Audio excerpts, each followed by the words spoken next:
Phật dạy, xảy ra hiểu lầm hay bị đổ oan không cần giải thích. Cách đơn giản này giúp bạn ngẫm ra nhiều điều. Khi bị hàm oan, người tin bạn, dù không mở miệng họ cũng tin.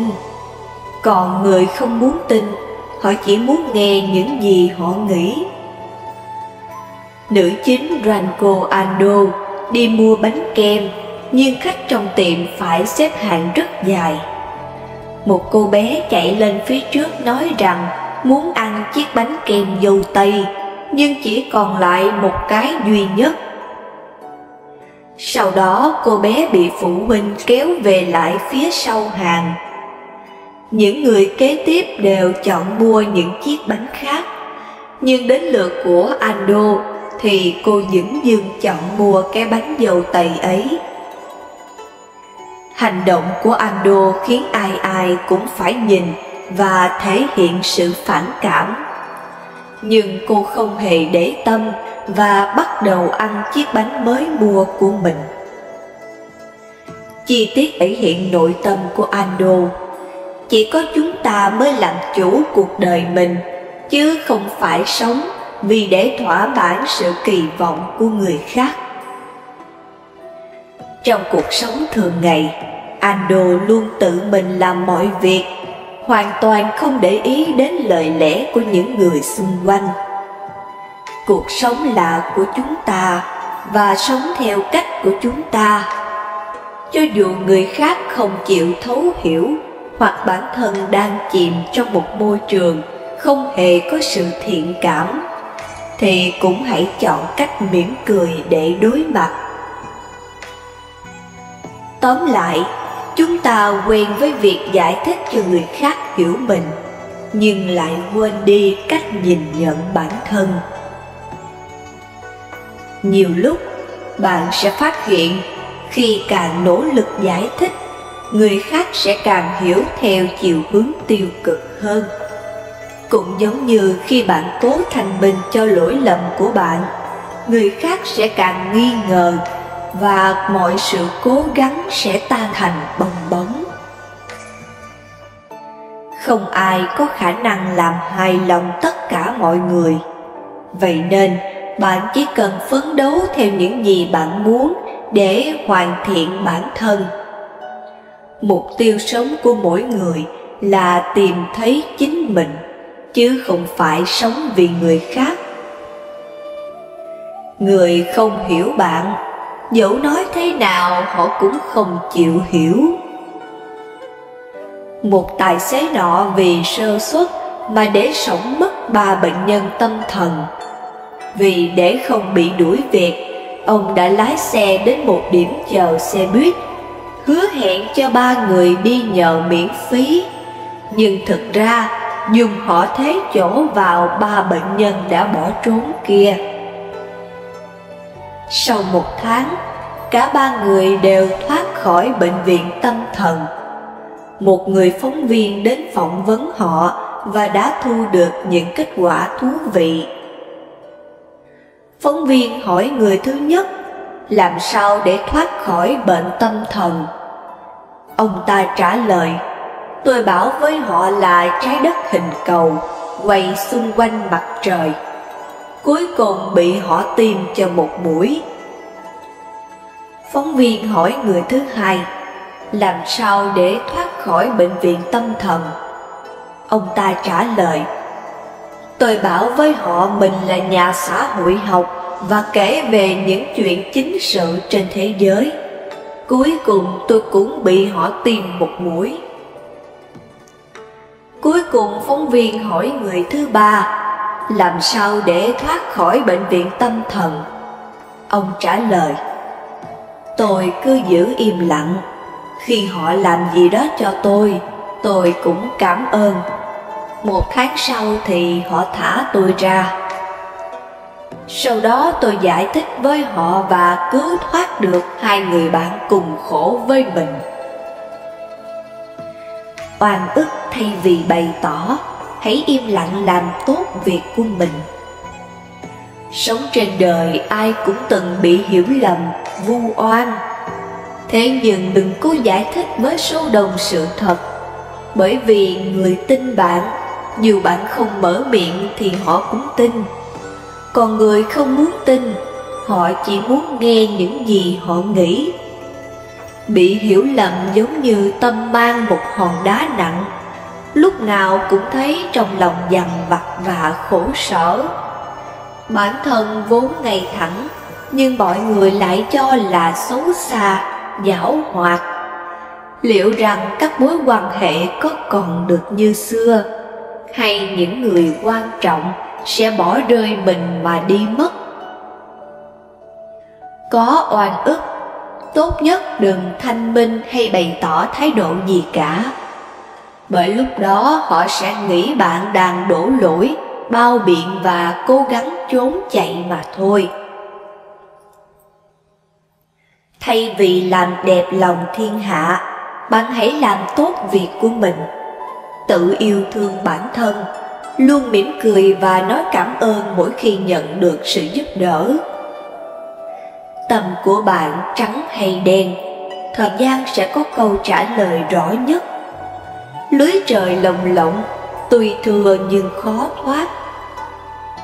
Kẻ làm chuyện xấu sẽ chẳng thể mãi nhẫn nhơ. Người lương thiện bị hàm oan, cuối cùng cũng sẽ được bày tỏ.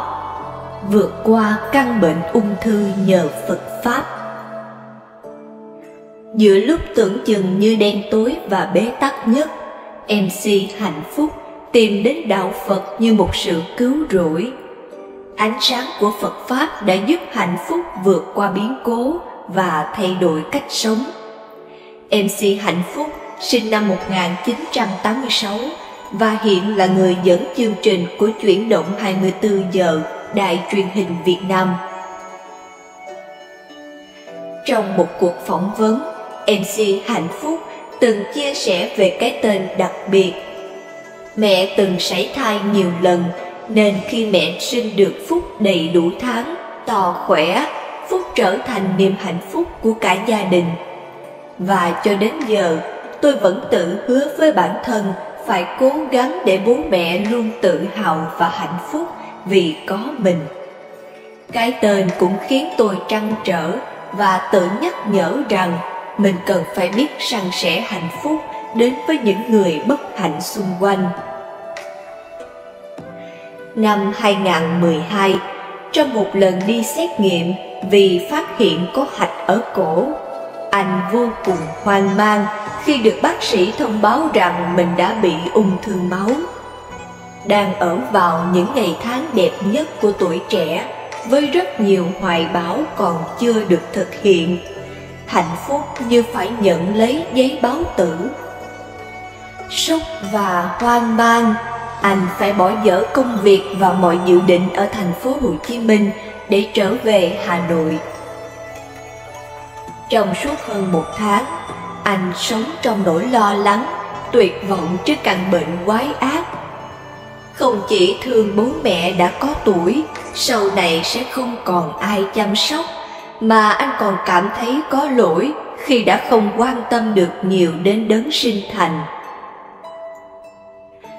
Giữa lúc tưởng chừng như đen tối và bế tắc nhất, Hạnh Phúc đã tìm đến đạo Phật như một sự cứu rỗi. Anh tập ăn chay, mỗi ngày dành ra 4-5 tiếng ngồi thiền và tụng kinh. Một tháng sau đó, Hạnh Phúc đi xét nghiệm lại và kết quả cho thấy anh không bị ung thư. Có lẽ chính sức mạnh tâm linh đã giúp tôi vượt qua quãng thời gian khó khăn đó. Hạnh Phúc tâm sự, căn bệnh ung thư sau một tháng đó đã chuyển sang bệnh dị ứng. Điều ngạc nhiên là đến thời điểm hiện tại, Hạnh Phúc cũng đã khỏi hẳn bệnh dị ứng. Anh chia sẻ, bệnh tật hay sức khỏe yếu hay nghèo đói cũng chỉ là một dạng nghiệp. Đấy chính là nghiệp ác, nghiệp xấu. Nếu chúng ta làm những điều tốt, phước báu thì sẽ giúp giảm đi nghiệp ác. Sau một tháng đó, Hạnh Phúc bắt đầu tìm hiểu về đạo Phật, hiểu về các triết lý của đạo Phật. Từ đó, anh đã áp dụng vào trong cuộc sống, tham gia vào nhiều hoạt động từ thiện. Đặc biệt, cú sốc khi đứng giữa ranh giới sinh tử và lòng hiếu thuận đã tạo động lực để MC Hạnh Phúc quyết định trở thành người ăn chay trường. Những ngày tháng sau, Hạnh Phúc vẫn duy trì thói quen ăn chay theo ngày, khoảng 7 đến 8 ngày mỗi tháng, cho đến khi có một biến cố khác xảy đến khiến anh thay đổi. Từ chỗ ăn chay theo ngày, Hạnh Phúc trở thành người ăn chay trường từ đợt ấy. Ban đầu là một bữa ăn chay mỗi ngày, sau tăng dần lên 3 bữa. Hạnh Phúc chia sẻ: tôi ăn chay một vài ngày, thấy cơ thể mình không có phản ứng gì xấu, và thế là quyết định chuyển sang hẳn ăn chay luôn. Thời gian đầu thì cũng thấy thèm khi mà ngửi mùi thịt, nhưng dần dần thì không còn thấy mùi thịt thơm nữa. Mình cũng ý thức ăn thịt tức là sát sinh động vật, nên cố gạt điều đó ra khỏi đầu. Đến hiện tại thì cảm thấy vô cùng thoải mái, không còn cảm giác gò ép gì cả. MC Hạnh Phúc cho hay. Chứng kiến Hạnh Phúc ăn chay trường, nhiều bạn bè thân thiết của anh ban đầu cũng tỏ ý ngạc nhiên, nhưng rồi tất cả đều thông cảm và tạo điều kiện cho anh trong những cuộc ăn chung. Tôi không bao giờ vì ăn chay mà tách mình khỏi mọi người. Những cuộc hội họp, ăn uống, nếu có thời gian thì tôi đều tham gia. Giải pháp: một là tự mình chuẩn bị đồ ăn mang đến, hai là nói nhà hàng làm riêng một vài món chay thanh đạm. May mắn là bạn bè, đồng nghiệp và đối tác đều thông cảm, biết tôi ăn chay thì đều gọi riêng một phần cho tôi. Hạnh Phúc tâm sự. Lòng thành tâm hướng thiện của Hạnh Phúc đã được chứng giám. Bố mẹ anh khỏi bệnh và khỏe mạnh đến bây giờ. Nghĩ về chuyện này, Hạnh Phúc cười. Nghe có vẻ không khoa học, nhưng từ lúc ăn chay tôi thấy sức khỏe của bố mẹ tốt hẳn lên. Anh kể, bố anh là bộ đội nghỉ hưu, trầm tính nhưng cũng rất nghiêm khắc. Ngày nhỏ nhiều lần Hạnh Phúc bị đánh đòn mỗi khi mắc lỗi. Anh cho rằng nhờ sự kỷ luật ấy mà anh mới có thể trở thành con người như bây giờ. Còn mẹ của anh thì lại yêu thương con theo cách khác. Mẹ tôi rất tình cảm và chăm lo chu toàn cho gia đình. Đến giờ, mẹ vẫn luôn là người dậy sớm, chuẩn bị đồ ăn cho cả gia đình. Tôi ăn chay trường, nên mẹ luôn chuẩn bị phần ăn riêng cho tôi. Hạnh Phúc chia sẻ. Tôi biết thời gian mình dành cho gia đình không được nhiều, vì đặc trưng của nghề làm truyền hình thường xuyên phải đi công tác xa. Bố mẹ tôi chưa từng trách móc, khiến tôi rất cảm động và biết ơn. Chưa thể làm được gì nhiều cho bố mẹ, tôi tự ý thức rằng mình phải trở thành một người thật tốt, xứng đáng với công ơn dưỡng dục của bố mẹ. MC Hạnh Phúc cũng tâm sự, bản thân anh ý thức được điều kỳ diệu của việc ăn chay. Không chỉ dừng lại ở ý nghĩa tâm linh, ăn chay còn giúp tâm hồn con người trong sạch hơn, hướng đến việc thiện. Sống trọn vẹn ở hiện tại. Đức Phật từng dạy rằng, quá khứ đã không còn, tương lai thì chưa tới. Chỉ có giây phút hiện tại là đáng để chúng ta đầu tư và thật sự sống mà thôi. Lời dạy của Đức Phật đã có hàng ngàn năm nay, vậy mà ta của hiện tại phần lớn vẫn đang sống trong sự quên lãng, trong sự tiếc nuối về những điều đã qua và trong những sự lo lắng, sợ hãi về những gì chưa tới. Vậy làm sao để ta không đánh mất niềm vui và hạnh phúc trong phút giây hiện tại? Làm sao để sống trọn vẹn từng phút giây. Ngày nay, nhiều người thường tìm kiếm hạnh phúc ở bên ngoài. Họ cho rằng chỉ cần có nhà đẹp, xe sang, một cuộc sống sung túc thì đó là hạnh phúc. Thậm chí, nhiều người còn coi đó là mục tiêu phấn đấu của cuộc đời. Nhưng rồi đến một lúc nào đó, khi có được nhà đẹp, xe sang rồi, họ lại mong cầu những điều lớn hơn. Hoặc cũng có thể lao tâm khổ tứ gần hết cuộc đời mà họ chẳng đạt được những điều mà mình mong muốn.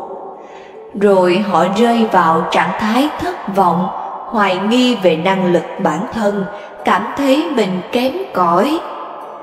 Cứ như vậy họ loanh quanh trong cái vòng luẩn quẩn, sống ở hiện tại nhưng luôn phải suy tính cho tương lai. Liệu rằng khi đạt được tất cả, họ có cảm thấy hạnh phúc? Câu trả lời hẳn là đã được thực tế chứng minh. Chúng ta không nên lầm tưởng những thứ bên ngoài ấy là hạnh phúc. Con người nếu còn bám chấp vào sự vật, hiện tượng thì con người còn khổ đau. Sự bám chấp là nguyên nhân của nỗi khổ và sự bất an. Khi những mong muốn của con người trở thành sự bám chấp, thì những mong muốn này trở thành nguồn gốc tiềm tàng của khổ đau. Ban đầu có lẽ ta chưa nhận ra được điều ấy, nhưng dần dần nó sẽ là nguyên nhân cho những nỗi khổ tiếp theo và lớn hơn sau này. Vậy ta làm gì để giải thoát, để thoát khỏi nỗi khổ bây giờ? Đức Phật không dạy con người trốn tránh khổ đau. Ngài dạy chúng ta hãy quay trở về chăm sóc, sống hài hòa với nỗi khổ để nhìn sâu và chuyển hóa. Từ đó giúp chúng ta mở cửa thực tại, buông bỏ sự bám chấp và những tri giác sai lầm về ta và về thế giới để đạt được tự do. Hạnh phúc và niềm vui đến từ sự thực tập buông bỏ. Trong cuộc sống có nhiều thứ khiến ta khó có thể buông bỏ, và chính những điều đó trói buộc và khiến ta mất đi tự do. Dừng lại và nghỉ ngơi là phép thực tập đơn giản, thực tiễn và cần thiết cho chúng ta, nhất là trong nếp sống của thời đại bây giờ. Nếu bạn nói bạn chưa có khả năng để nghỉ ngơi, thì có lẽ là do bạn chưa biết dừng lại. Điều quan trọng là hãy tập dừng lại, buông bỏ mọi sự lo toan, bận rộn và tranh đấu của cuộc sống. Vì quá lo toan, bận rộn nên tâm ta vướng bận về quá khứ, mơ tưởng đến tương lai, và vì thế chúng ta đánh mất khả năng thảnh thơi và hạnh phúc trong giây phút hiện tại.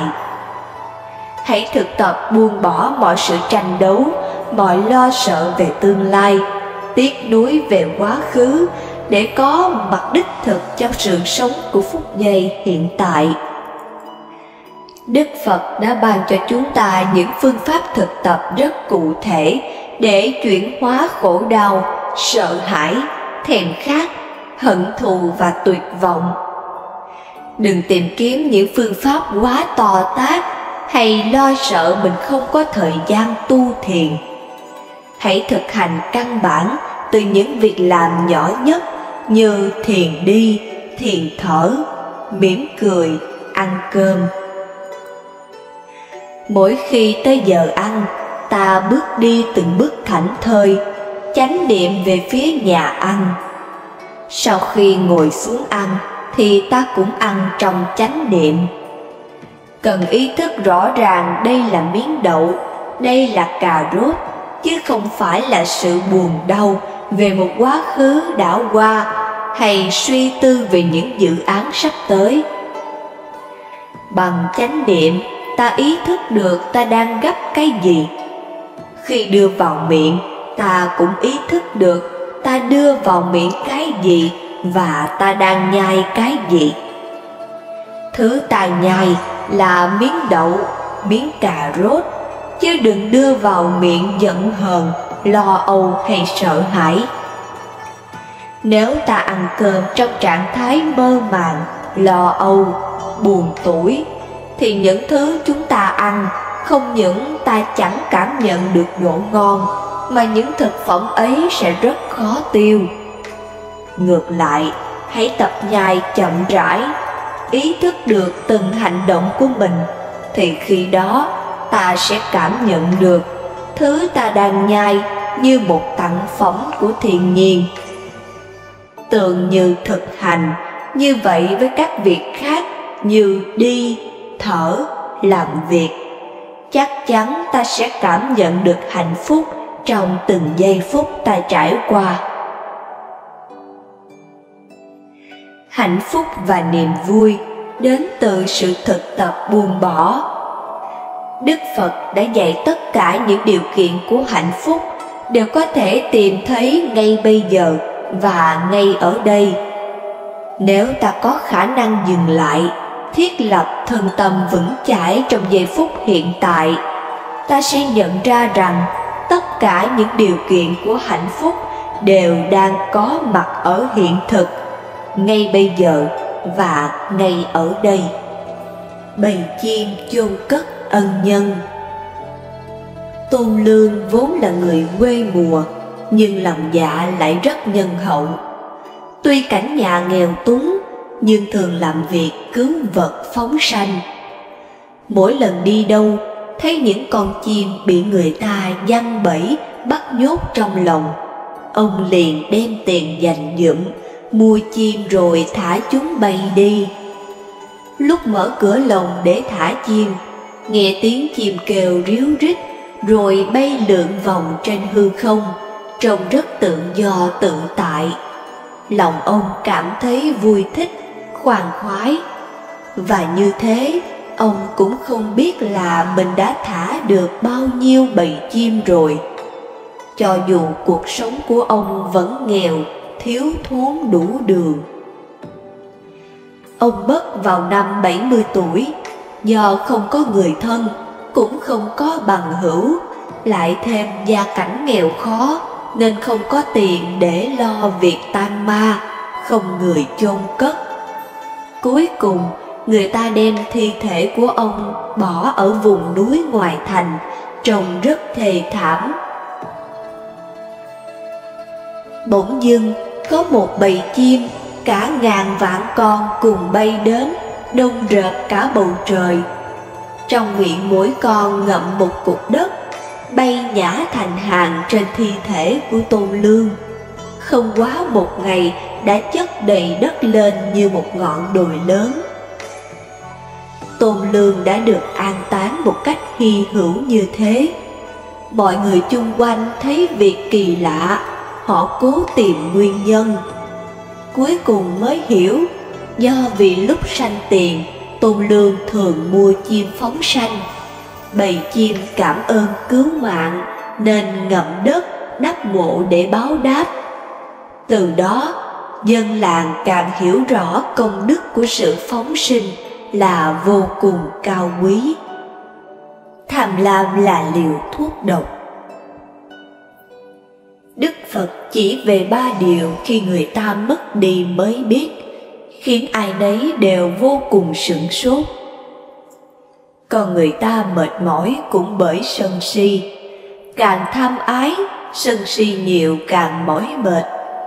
Vì thế, trước khi rời bỏ cuộc đời này mà đi, nhất định phải học được 3 điều này. Có một tỷ phú sống trong căn biệt thự xa hoa, nhưng một ngày kia mắc bệnh hiểm nghèo. Ông chợt nhận ra rằng tất cả những gì là danh vọng, tiền tài và vật chất thực ra đều hư vô như mây khói. Vì lo sợ sẽ không sống được bao lâu nữa, ông bèn tìm đến một vị danh y để xin lời khuyên. Sau khi bắt mạch, danh y nói với ông rằng bệnh của ông ngoài cách này ra thì không thuốc nào có thể chữa khỏi. Tôi sẽ kê cho ông 3 đơn thuốc, Ông cứ theo đó mà làm. Hết đơn thứ nhất thì chuyển sang đơn tiếp theo. Vị tỷ phú về nhà, trong lòng phấp phỏng hy vọng. Ông lấy đơn thuốc đầu tiên ra và đọc: hãy đến một bãi biển và nằm đó khoảng 30 phút. Làm liên tục như vậy 21 ngày. Mặc dù thấy khó hiểu, nhưng ông vẫn quyết định ra bờ biển. Ông lang thang một vòng rồi ngả lưng nằm trên bãi cát. Bất chợt một cảm giác nhẹ nhàng và khoan khoái vô cùng bao trọn thân thể ông.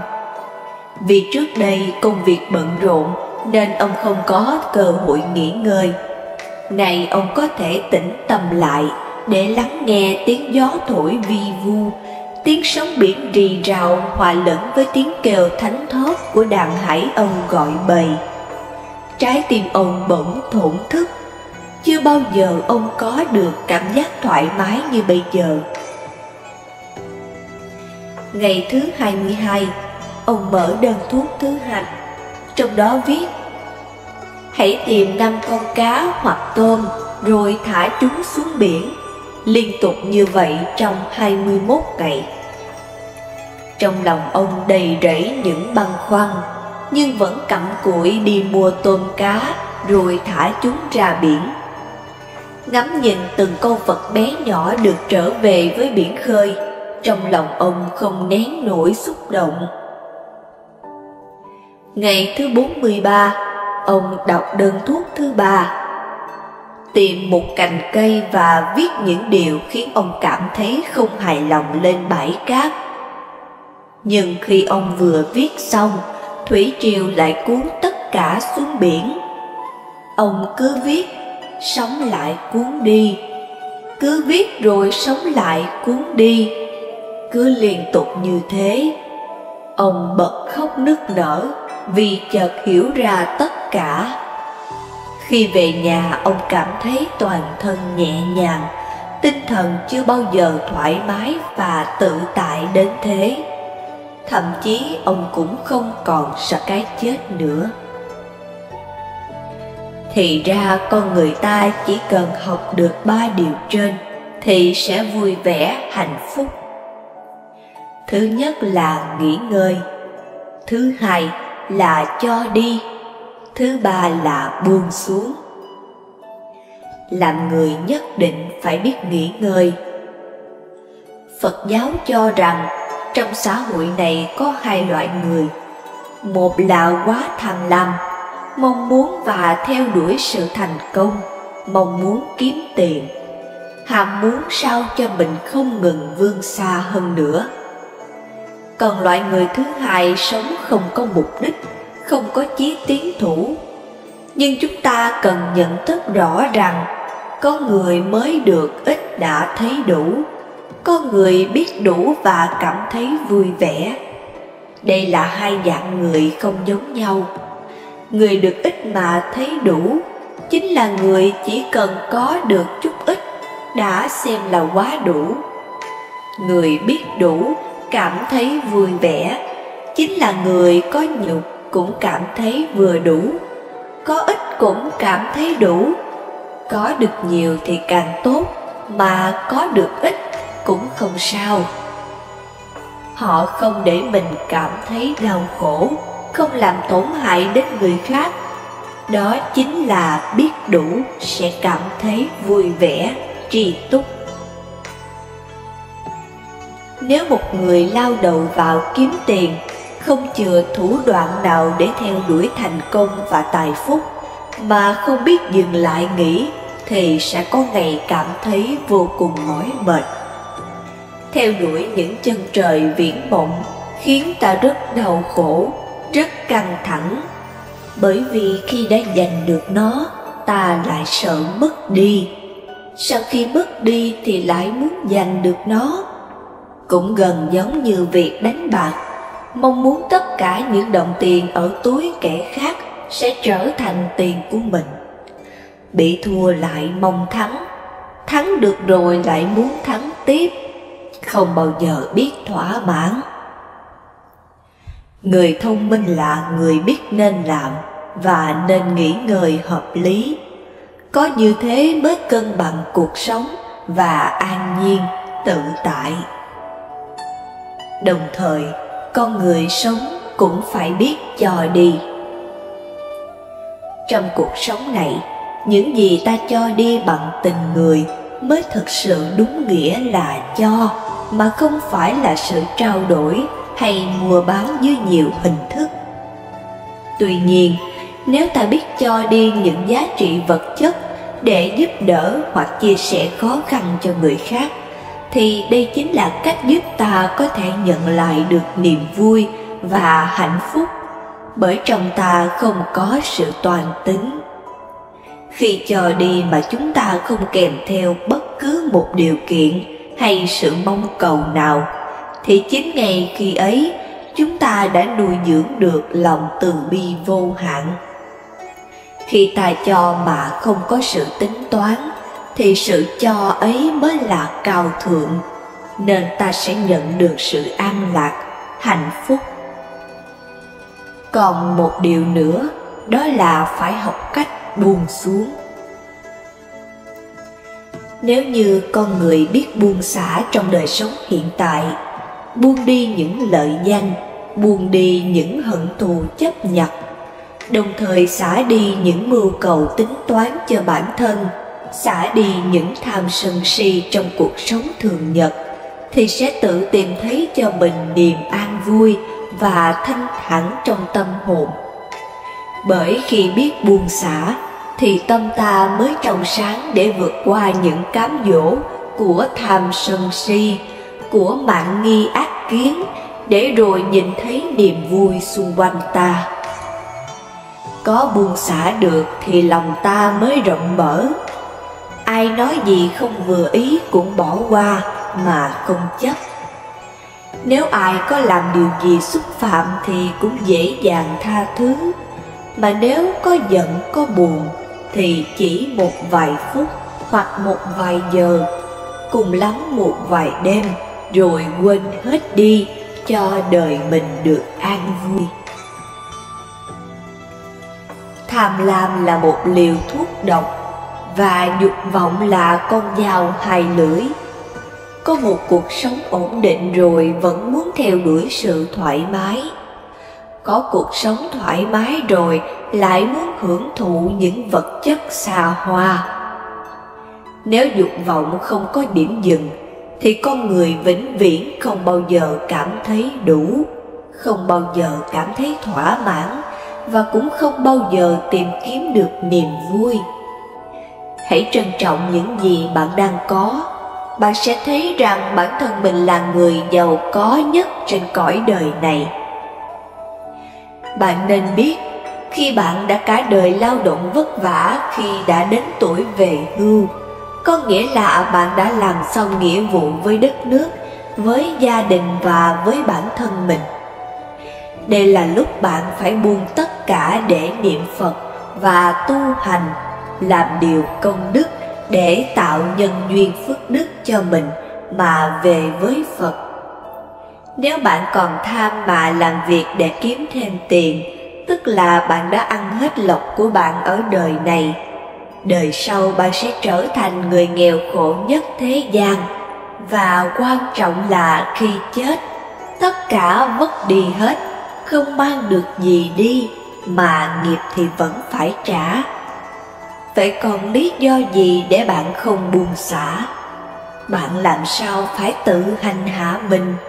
Hãy lấy trí tuệ để xét soi trước khi hoàng hôn tắt nắng. Lời Phật dạy về cha mẹ và con cái. Theo lời Phật dạy về cha mẹ và con cái, tùy theo điều kiện của mình, chúng ta lo cho cha mẹ sao cho tinh thần yên vui, cuộc sống đầy đủ. Phật dạy, nếu nam nữ nào nghe theo lời cha mẹ, vâng thuận không trái, chư thiên hộ niệm, phước lạc vô biên. Có những duyên lành bố mẹ, con cái đến với nhau, mang cho nhau hạnh phúc. Thế nhưng không phải mẹ nào cũng đều hy sinh mọi thứ cho con. Không phải cha nào cũng biết lo toan đầy đủ. Con cái có người hiếu thảo, có người bỏ mặc bố mẹ. Mọi thứ đều có nhân duyên. Loại thứ nhất là báo ân. Con cái đầu thai để đền đáp ân nghĩa của cha mẹ từ kiếp trước. Loại thứ hai là báo oán. Con cái ở kiếp này báo oán những tội lỗi mà cha mẹ đã gây ra cho họ từ kiếp trước. Loại thứ ba là đòi nợ. Kiếp này con cái sinh ra để nhận lấy số tiền mà kiếp trước cha mẹ đã nợ họ. Loại thứ tư là trả nợ. Con cái nợ nần cha mẹ vào kiếp trước nên kiếp này đầu thai làm con để trả nợ. Nhiều người đã từng làm khổ nhiều cô gái hoặc tính tình lăng nhăng thì thường sinh ra nhiều cô con gái. Số phận những cô con gái đó sướng khổ thế nào phụ thuộc rất nhiều vào nghiệp lực mà bố mẹ đã tạo ra trong quá khứ. Nhưng nếu người bố sinh nhiều con gái vẫn hết lòng thương yêu vợ con, sau này các con sẽ vô cùng có hiếu. Nếu ác nghiệp kiếp trước đã hết, lại được thiện nghiệp kiếp này vun dày, thì cuối đời chỉ cần ngồi hưởng hạnh phúc và đạo yên vui, con cái đến hồi báo hiếu. Con cái đối với cha mẹ. Tuy nhiên không phải ai cũng được may mắn như vậy, nên dù không được nuôi dưỡng thì vẫn nên có tâm phụng dưỡng cha mẹ. Có những trường hợp con cái không phải ai cũng đủ năng lực để có thể nuôi dưỡng cha mẹ. Thậm chí cha mẹ vẫn đang phải chung cấp tiền bạc để đảm bảo cuộc sống cho con. Bù lại còn phải có cuộc sống lành mạnh, phải có lòng chăm sóc, thăm hỏi, tránh làm cho cha mẹ buồn bực vì những thói hư tật xấu của mình.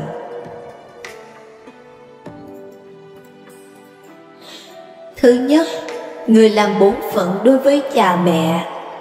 Theo lời Phật dạy về cha mẹ và con cái, tùy theo điều kiện của mình, chúng ta lo cho cha mẹ sao cho tinh thần yên vui, cuộc sống đầy đủ.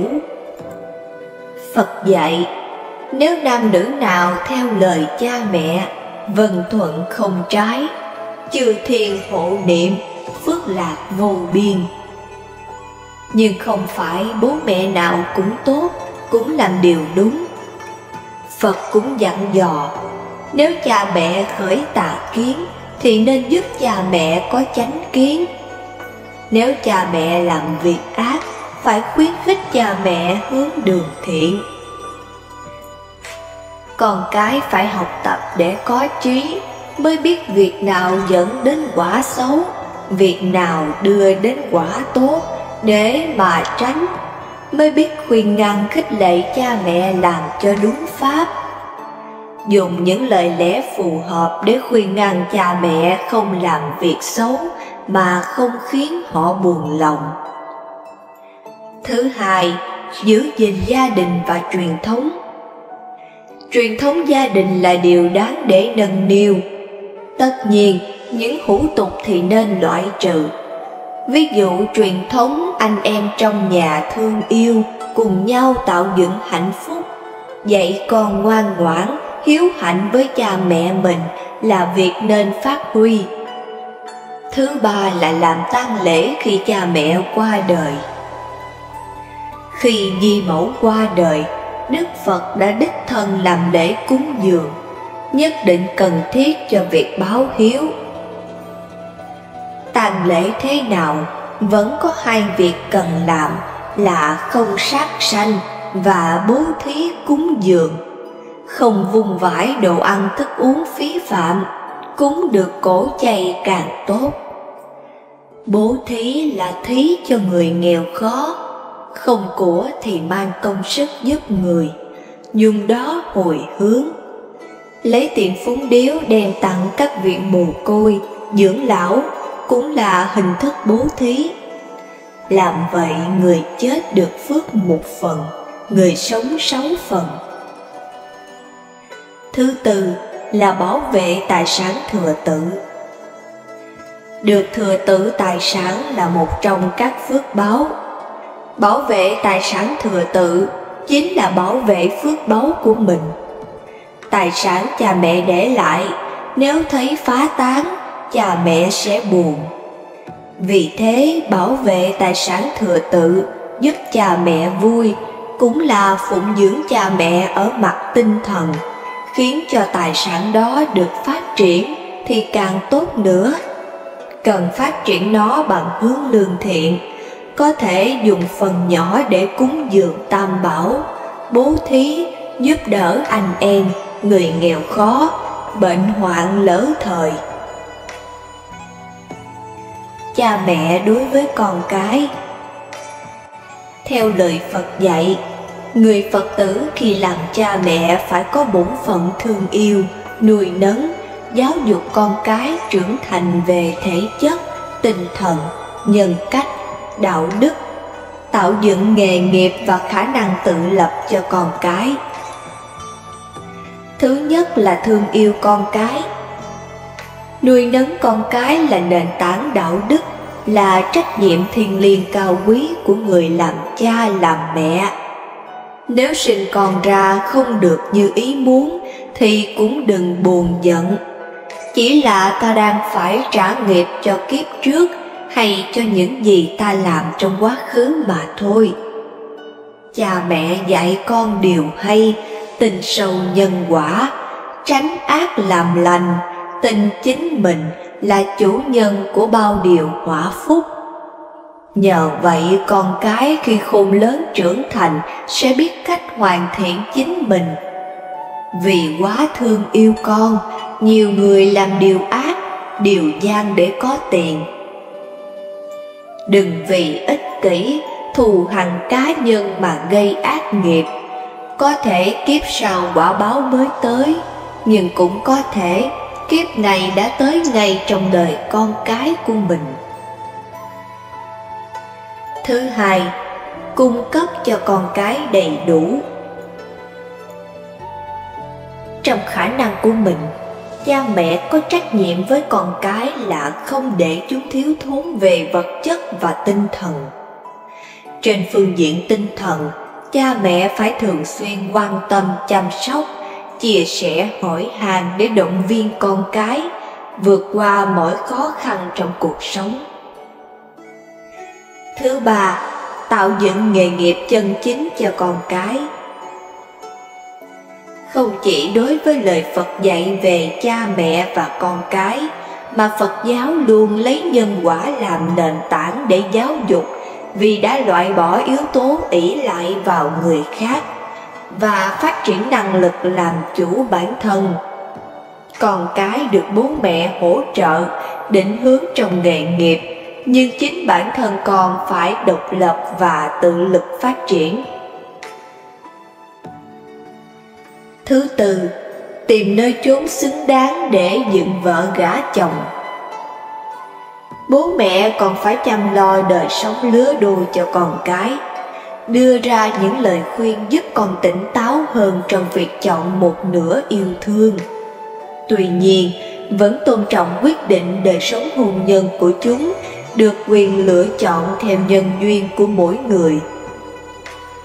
Ngoài việc truyền trao kinh nghiệm trong hôn nhân cho con cái, các bậc cha mẹ còn phải hướng dẫn con cái chọn lựa người bạn đời thích hợp để đảm bảo hạnh phúc gia đình. Thứ năm, giao hết của cải cho con cái ở thời điểm thích hợp. Theo lời Phật dạy về cha mẹ và con cái, bố mẹ trước khi qua đời để lại di chúc và tài sản thừa tự cho con cái. Nội dung di chúc như thế nào, cha mẹ toàn quyền quyết định khi còn minh mẫn. Có nhiều bậc cha mẹ đã không nghĩ tới chuyện này khi còn khỏe mạnh, là nguyên nhân anh chị em tranh giành tài sản do cha mẹ để lại, dẫn đến cảnh tàn cửa nát nhà. Con gái đập heo đất giúp bố mẹ trả nợ, báo hiếu công ơn dưỡng dục của bố mẹ. Ngồi đếm số tiền trong heo đất mà con gái biếu, bố mẹ của chị Thảo Ngọc không kìm được nước mắt và xúc động. Chị Phùng Thị Thảo Ngọc, 32 tuổi, ở Ba Vì, Hà Nội, tâm sự về món quà ý nghĩa dành tặng hai đấng sinh thành. Đây là lần đầu tiên mình tặng bố mẹ một số tiền lớn như vậy. Chỉ cần nghĩ đến việc sẽ tích góp được số tiền để giúp đỡ bố mẹ, mình lại có thêm sức mạnh và làm việc nhiều hơn. Trong đoạn clip đang gây bão mạng xã hội, chị Thảo Ngọc tiến tới đưa cho người cha tóc điểm bạc một con heo đất vàng với số tiền lớn bên trong. Hai cha con ngồi trên mảnh chiếu trải ngay cửa ra vào. Đôi tay người cha chai sần, cẩn thận xếp từng tờ tiền theo mệnh giá. Sau đó, ông cầm xấp tiền đến bộ bàn ghế ngồi đếm lại lần nữa. Chị Ngọc cho biết tổng số tiền trong heo đất là 405 triệu. Để tạo sự bất ngờ, trước Tết Nguyên đán 2023, chị Ngọc đã tự bắt xe buýt về nhà đón năm mới cùng bố mẹ mà không báo trước. Nhớ lại phản ứng của cha mẹ, chị Ngọc vẫn không giấu được niềm hạnh phúc lân lân. Lúc đó mẹ mới về đến nhà đã thốt lên: "Sao mà nhiều tiền thế?" Bố tôi liền đáp: "Tiền con gái cho để trả nợ xây nhà." Nói rồi bố mẹ tôi lại đếm tiền lần nữa. Vừa đếm, nước mắt bố mẹ vừa rơi lã chã. Được biết, đây là số tiền chị Ngọc tích góp trong gần 1 năm. Trước đây, chị Ngọc từng làm giáo viên trường công, sau đó xin nghỉ và chuyển sang kinh doanh bán hàng thời trang. Dù việc buôn bán gặp khó khăn, nhưng tháng nào chị cũng cố gắng chắc chiêu để dành từng chút một bỏ vào heo đất. Chị kể, có những lần mình bị say nắng khi đi xe máy 50 cây số để tìm nguồn hàng giữa trời trưa nắng nóng 40 độ. Có lúc vì tiếc tiền ship, mình cũng sẵn sàng đi ship hàng cho khách để tiện tư vấn và đổi size, đổi mẫu nếu cần. Có vất vả thật, nhưng không vì vậy mà mình bỏ cuộc. Đơn hàng ngày càng tăng nhiều hơn, chỉ cần nghĩ đến báo hiếu cho bố mẹ, mình lại có thêm động lực để làm việc. Tự tay vuốt phẳng phiu từng tờ tiền của con gái tiết kiệm, ông Phùng Thế Nguyên xúc động. Gia đình ông Nguyên ở quê gắn liền với mảnh ruộng, vườn rau nên đã vất vả từ xưa. Ngôi nhà ở mấy chục năm đã cũ, hai vợ chồng ông muốn cải tạo lại nhưng kinh tế chưa có. Thường ngày mình vẫn hay thể hiện tình cảm với bố mẹ. Do từ nhỏ bố mẹ luôn thể hiện tình cảm, tình yêu đối với mình, nên đến lớn thì vẫn vậy. Bố thường lo cho mình bị lạnh, sẽ bị ho mỗi khi trời trở rét. Tuy đã lớn nhưng bố vẫn luôn nhắc nhở mình phải mặc ấm, mặc nhiều áo vào để không bị ho. Nhưng có những chuyện bố không tâm sự với mình vì sợ con gái ở thành phố sẽ lo lắng cho bố. Như chuyện không đủ tiền để xây nhà mới chẳng hạn, mình chỉ cảm nhận hoặc nghe mẹ nói qua loa trên điện thoại và cứ thế mà cố gắng thôi. Khi thấy bố mẹ khóc, giây phút đó mình nghẹn lại và cũng rơi những giọt nước mắt.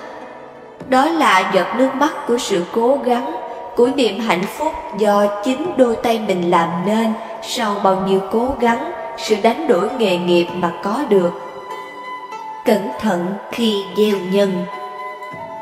Năm ngoái, Cung tiên sinh cùng vợ đồng đến bái kiến Hòa thượng Diệu Pháp. Vừa gặp đã thấy má bên phải của ông bị bỏng đỏ. Tiên sinh khoảng hơn 40 tuổi, mắt rậm mày to, môi dày. Tính cách ông khiến người đối diện có cảm giác ông rất chân chất, trung thực. Thế nhưng tinh thần ông ngó bộ không được tốt lắm. Vợ ông kể một buổi tối cách đây nửa năm, ông đang trên đường về nhà thì bị một người tạt axit vào mặt. Lúc đó đèn đường tối om nên không nhìn rõ mặt hung thủ. Bởi vì chồng bà là nhân viên chấp pháp, biện sự nghiêm túc, có khả năng ông đã đắc tội với ai đó nên bị báo thù. Chính phủ thành phố rất xem trọng vụ án này, nhưng đến nay vẫn chưa điều tra ra hung thủ. Chồng bà trong lòng rất phiền bực, uất ức, luôn có ý muốn báo thù. Đêm đến thì ngủ không yên, dù có chợp mắt thì cũng chỉ nghĩ được một chút. Bà sợ tinh thần chồng có vấn đề nên đến thỉnh giáo. Hòa thượng bảo Cung tiên sinh, việc này có liên quan đến chuyện sát sinh, ăn thịt của ông. Công tác chấp pháp chỉ là một trong nhiều nguyên nhân, chẳng nên ôm hận người thủ ác. Tinh thần của ông không có vấn đề gì, mặt ông sau khi hồi phục sẽ không lưu lại sẹo. Còn nữa, muốn được lành nhanh, từ nay về sau không còn gặp tai họa này nữa, thì ông phải sớm dứt trừ ăn mặn và thường niệm Nam Mô Quan Thế Âm Bồ Tát. Ngoài mặt, Cung tiên sinh đồng ý vâng chịu, nhưng ngó bộ tâm tư đang cố kiềm chế lắm. Sư phụ bảo ông lưu lại họ tên và số điện thoại. Sau khi hai vị khách này về rồi, sư phụ bảo tôi, bởi vì có vợ ông ở đó nên có vài việc ta không tiện nói. Ông ấy vốn chẳng tin Phật, mà chuyện nhân quả đời trước ông cũng không tin. Sáng mai con hãy gọi điện cho Cung tiên sinh, bảo nếu ông thường được người mời đi ăn tiệm dùng hải sản tươi sống thì không nên đi. Do làm việc ở Pháp Đình nên ông được người khẩn khoản mời đãi, mời ăn uống luôn. Không biết như vậy là bản thân của ông ấy đang tạo nghiệp. Nếu ông cứ mãi ăn nhậu sát sinh, sẽ góp phần tăng thêm quả báo bị bỏng. Sau đó sư phụ kể cho tôi nghe. Cung tiên sinh đời trước là một phú ông, có tâm từ bi, thương xót người nghèo. Nhờ thường hay bố thí nên đời này không vất vả về ăn mặc. Ông có phúc báu, tuy tốt bụng, song làm thiện ác lẫn lộn. Bởi ông giàu nên tâm cũng sinh kiêu ngạo, tự cao tự phụ. Vì vậy mà đối với tôi tớ ông không tôn trọng họ, thường hay sỉ nhục người khác. Ngày nọ, ông đang chăm chú đọc sách thì có một người đầy tớ gái hỏi cần gì đó nên bước đến gần phú ông. Rồi nó bất thình lình lên tiếng làm cho ông giật mình. Thế là ông nổi cơn thịnh nộ, hung hãn cầm ngay chén trà nóng hắt vào mặt người đầy tớ gái. Người đầy tớ không biết mình phạm lỗi gì, đau đớn run rẩy, ôm mặt bật khóc chạy ra ngoài. Đây là nguyên nhân khiến cho đời này ông bị người khác dùng axit tạt vào mặt, nhưng chẳng thể hủy đi dung nhan. Người gây ác này có thể là người đầy tớ gái đời trước. Tôi nghe sư phụ khai thị, trong lòng thấy cảm khái. Trong Kinh Địa Tạng giảng rằng, chúng sinh ở thế giới này cử tâm động niệm, không gì mà không tạo nghiệp, không gì mà không là tội. Một chút hành động không đúng phép, dù trải qua trăm ngàn kiếp, nghiệp tạo vẫn không mất, nhân duyên hội ngộ thì tự thọ quả báo. Mỗi một Phật tử chúng ta cần phải cẩn trọng ngôn hạnh, sửa mình liêm chính. Ngay lúc khởi tâm động niệm cũng phải thường dụng công để tránh khỏi bị ác báo. Nếu không, một khi quả tới, có hối hận thì đã muộn. Hòa thượng Diệu Pháp xưa này chưa bao giờ nói sai việc gì. Chỉ biết rằng sau đó, Cung tiên sinh đã bước vào con đường học thuật, tu tinh tấn. Đức Phật dạy, 4 thứ hút sạch phúc khí của một gia đình. Muốn sống an yên nên nắm lấy. Kính thưa quý vị, tất cả những may mắn và bất hạnh xuất hiện hay biến mất đều có lý do. Chúng ta hãy xem những thứ làm hao tổn phước của một gia đình nhanh nhất là gì để tránh xa nhé. Thứ nhất là đổ lỗi cho người khác. Khổng Tử tin rằng không nên đổ lỗi cho trời hay thiên vị người khác. Có đi học và đi lên mới biết mình là ai. Là người quân tử, không nên phàn nàn về số phận của bản thân, cũng không nên đổ lỗi cho người khác. Trời Phật có mắt, biết hết những gì chúng ta nói và làm. Phật dạy về số phận nói cuộc sống sắp đặt, làm cho một số người đau khổ, gặp khó khăn, thực ra chỉ để rèn luyện tâm tính của họ. Thật nực cười, những người đã được trời mài dũa lại cảm thấy luật trời không công bằng và oán giận những người xung quanh họ, mà không biết rằng mỗi lần vượt qua khó khăn là mỗi lần bản thân được trưởng thành, thông thái hơn. Tức giận không bao giờ là một điều tốt. Thử tưởng tượng xem, ví dụ như bạn vốn là một tiểu thư quyền quý, nhưng luôn phàn nàn về ông trời và những thứ xung quanh. Chẳng phải bạn đang sống như một người hèn hạ, đầy oán hận sao? Sống như thế thì làm sao có thể được ban phước? Đối với trời, bạn không nên phàn nàn, nhưng hãy kính sợ. Đối với những người xung quanh, bạn không nên trút giận, mà hãy trân trọng họ. Thứ hai là tham lam. Trên thế giới này, có bao nhiêu người đang chiến đấu, hay có bao nhiêu người buông tay? Có bao nhiêu người đang cạnh tranh? Nếu một người tranh giành thứ không thuộc về mình, rồi trở nên quá cố chấp, thì đó là đi ngược ý trời. Sớm muộn gì cũng sẽ hiểu, nhân quả không chừa một ai.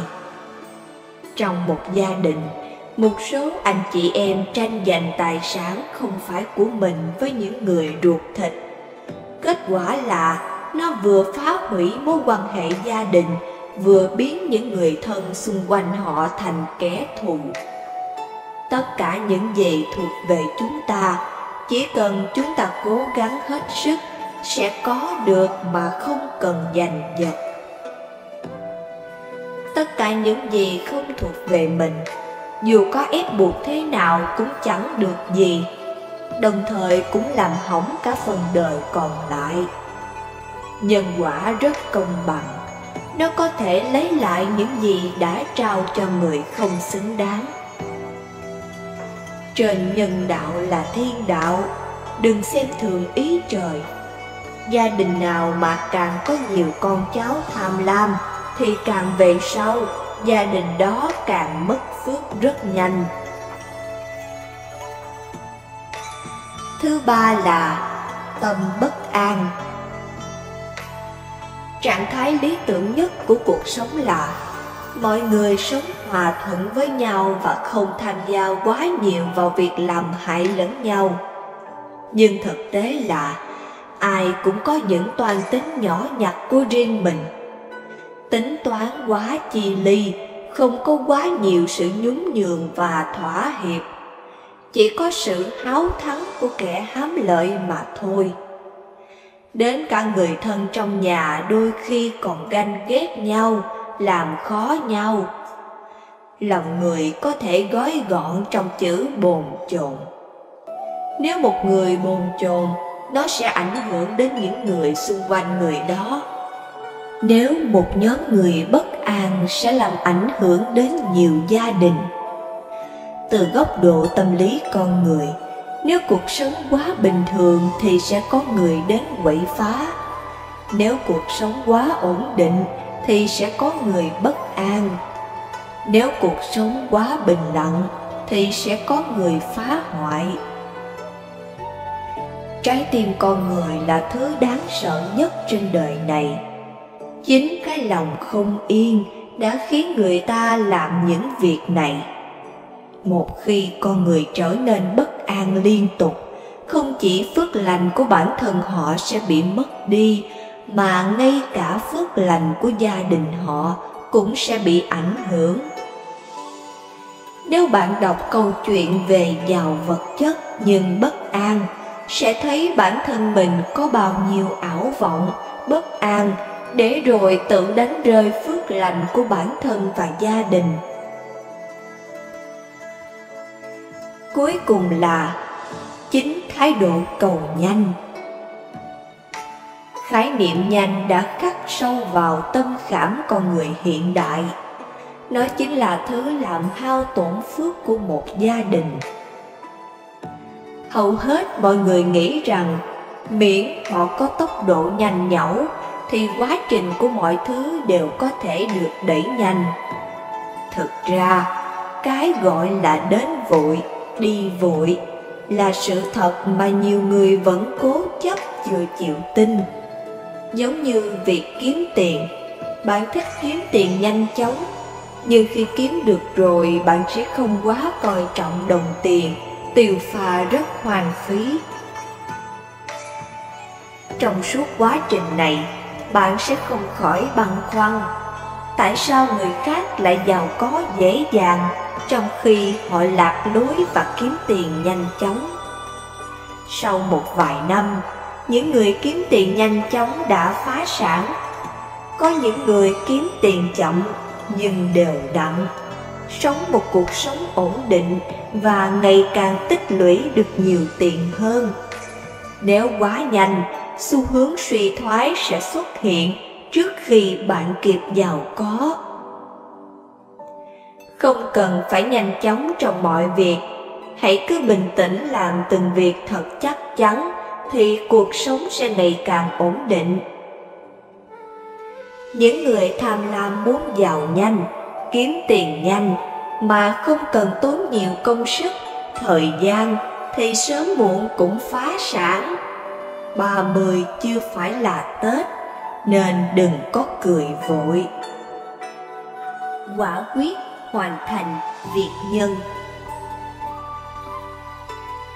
Trần Tinh Viên thường kể cho mọi người nghe về một câu chuyện ngày trước của ông như sau.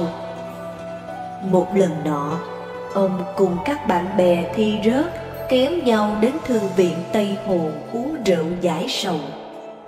Trong lúc ông đi bách bộ ngoài thư viện, bỗng thấy một người dắt trâu đi. Anh ta đánh con vật liên tục, nhưng con trâu không chịu cất bước. Khi trông thấy Tinh Viên, mắt nó đổ lệ dầm dề. Tinh Viên hiểu rằng con trâu này tự biết rằng tính mạng của mình không thể nào bảo vệ được, nhất định bị lôi đến lò mổ. Vì thế nó không chịu đi tới.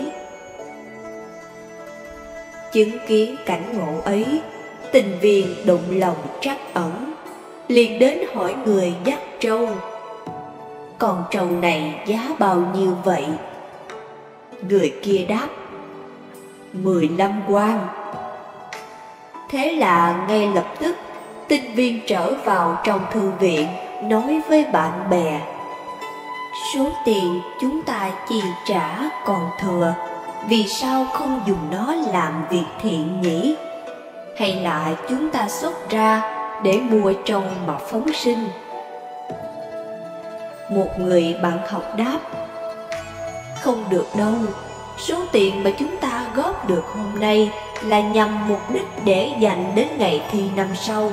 Chúng ta tìm một nơi rộng rãi, mát mẻ để mọi người tụ họp lại liên hoan đấy nhé. Có người đáp: nhưng mà sự tiêu khiển chẳng qua là nhất thời, còn việc này thì liên quan đến sinh mạng của một con trâu. Cân nhắc nặng nhẹ, tôi thiết nghĩ nên làm việc này thì hơn. Tinh viên bàn như vậy rồi tiếp: các bạn móc tiền đưa đây nào. Đến kỳ thi sau này, các khoản chi phí thưởng hoa đãi rượu để một mình tôi chi trả cho, nhất định không khi nào thất tín. Mọi người thấy tâm ý của anh ta đã quyết, bất đắc dĩ phải móc tiền ra, đi mua con trâu đang chảy nước mắt đầm đìa kia, đem đến chùa Tây Thiền để phóng sinh. Sau đó, vì để giữ chữ tín với các bạn học, tinh viên bèn đem bán một ít quần áo và đồ dùng của mình để khoản đãi bạn bè. Mọi người đều khen ngợi anh là một bậc quân tử, giữ chữ tín. Qua năm sau, anh được động cao, rồi làm tri huyện, về sau được thăng chức lên tư mã, đến trấn Nhậm Hải Môn. Nhìn thấu tất cả. Người nhìn thấu tất cả không phải không còn tin tưởng thế gian này nữa, mà sẽ sống một cuộc đời tự tại. Đối diện với lời khen sẽ mỉm cười cảm ơn. Khi nghe thấy những lời chê bai, lòng tĩnh lặng như nước. Đúng với kiểu ngắm hoa nở hoa tàn trước sân, khen chê không loạn, nhìn mây trời tụ tán trên cao, đến đi thông thả. Khi nhìn thấu tất cả, bạn sẽ hiểu sức khỏe luôn ở vị trí đầu tiên, rồi mới đến tiền bạc và những thứ khác. Nên chú ý bảo dưỡng thân thể, vì không ai làm thay ta được. Khi cơ thể có vấn đề, chỉ bản thân là người phải gánh chịu. Người nhìn thấu tất cả, tấm lòng sẽ rộng mở, tính cách cũng nhẹ nhàng hơn rất nhiều. Không để chuyện nhỏ nhặt lấn cấn trong lòng, không tính toán chi ly, lãng phí thời gian vào người và việc không đáng. Rời xa sự giả tạo, lưu giữ những chân thành, là một người uy tín mà mình thấy vui thích. Người nhìn thấu tất cả, khi đối diện thăng trầm dâu bể hay cuộc sống vô thường, sẽ biết cách nắm buông phù hợp. Đối cảnh không thuận lợi, gặp người không thuận lòng, chỉ mỉm cười mà bước qua. Vì họ hiểu, muốn bản thân ấm áp và tươi sáng, phải tránh xa những năng lượng tiêu cực. Cuộc đời luôn cần có tình thương, cuộc sống quý giá ở tấm lòng. Chúng ta vui hay khổ cũng xoay quanh chữ tình. Người nhìn thấu tất cả sẽ không âu sầu vô cớ. Gặp việc không xem quá nặng nề, không ép bản thân đến mỏi mệt, cũng không vì mình mà làm khó người khác. Cuộc sống vốn đã không dễ dàng, nên vừa trải nghiệm vừa trân trọng. Khi nhìn thấu tất cả, cảm xúc chân thật nhất chính là còn được sống đã là một may mắn, nên biết ơn cuộc đời. 8 lời khuyên của Đạo Phật đối với lòng sân hận. Chúng ta đang sống trong một thời đại với lời khuyên rằng mình nên biểu lộ lòng sân hận. Nhưng Đức Phật không đồng ý với điều này. Hành động với sự giận dữ sẽ khiến cho việc lặp lại điều này dễ dàng hơn trong tương lai, tạo ra một chu kỳ bất tận. Đức Phật khuyên chúng ta không đè nén cảm xúc và cũng không biểu lộ chúng một cách ồ ạt, mà hãy phân tích chúng, thấu hiểu cách suy nghĩ mê lầm đằng sau lòng sân hận. Phật tử có thể nói nhiều về lòng từ bi và khoan dung, nhưng ngay cả những bậc thầy vĩ đại như Đức Đà Lai Lama còn thừa nhận rằng đôi khi Ngài cũng nổi giận, thì những người như chúng ta có chút hy vọng gì không? Khoa học có thể nói rằng nổi giận là điều hoàn toàn bình thường. Các tâm lý gia khuyên ta nên biểu lộ sự giận dữ, và ngay cả một số tôn giáo còn cho rằng giận dữ là điều đúng đắn. Mặt khác thì Đạo Phật lại cho rằng giận dữ luôn luôn là điều không tốt đẹp. Nhà học giả Phật giáo Tịch Thiên Shantideva vào thế kỷ thứ 8 đã mô tả tâm sân như mãnh lực tiêu cực cùng cực nhất, có khả năng tiêu diệt những thiện hạnh mà ta đã dày công tạo tác. Hãy thử nghĩ xem, một khoảnh khắc sân hận cộng thêm một cây súng có thể hoàn toàn thay đổi tương lai của một người đang tự do êm ấm thì phải chôn vùi trong kiếp ngục tù. Một ví dụ gần gũi với đời sống thường nhật hơn là tâm sân có thể hủy diệt tình bạn và lòng tin cậy. Đó là những điều mà mất bao nhiêu thập niên chúng ta mới tạo dựng được.